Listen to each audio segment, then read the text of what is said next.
আসসালামু আলাইকুম ভিউয়ার্স, আশা করি আপনারা সবাই ভালো আছেন। ভিউয়ার্স, আপনাদের সামনে একটা নতুন ভিডিও নিয়ে আসলাম। আজকে 55 দিন হয় আমার এই গাভীটা বাচ্চা দিয়েছে।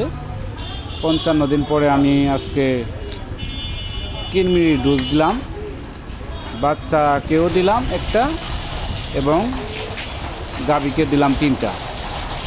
দেখুন ভিউয়ার্স, দিয়ে তার 1 ঘন্টা পরে আমি জাপিয়ে দিচ্ছি।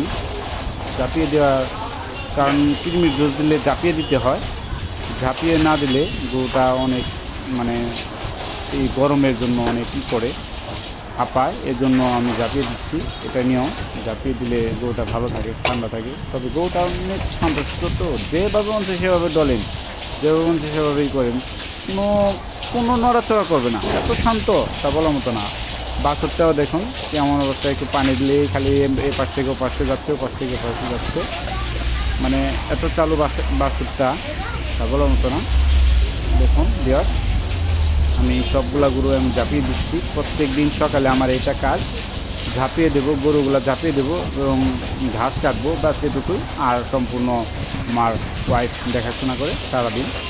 আমার এটুকু সময় আমি ঘাস কেটে তারপরে গরুগুলা ঝাঁপিয়ে দিয়ে গরু পানায় দোহান করি, দোহান করে আমি দুধগুলা বিক্রি করে তারপরে চলে যায় আমার কাছে। আমি ছোটোখাটো একটা ব্যবসা করি কালামপুর বাজারে, আমি একটু ছোটোখাটো ব্যবসা করি, শাড়ি কাপড় দোকান করি, তার পাশাপাশি আমি খামারটা করি।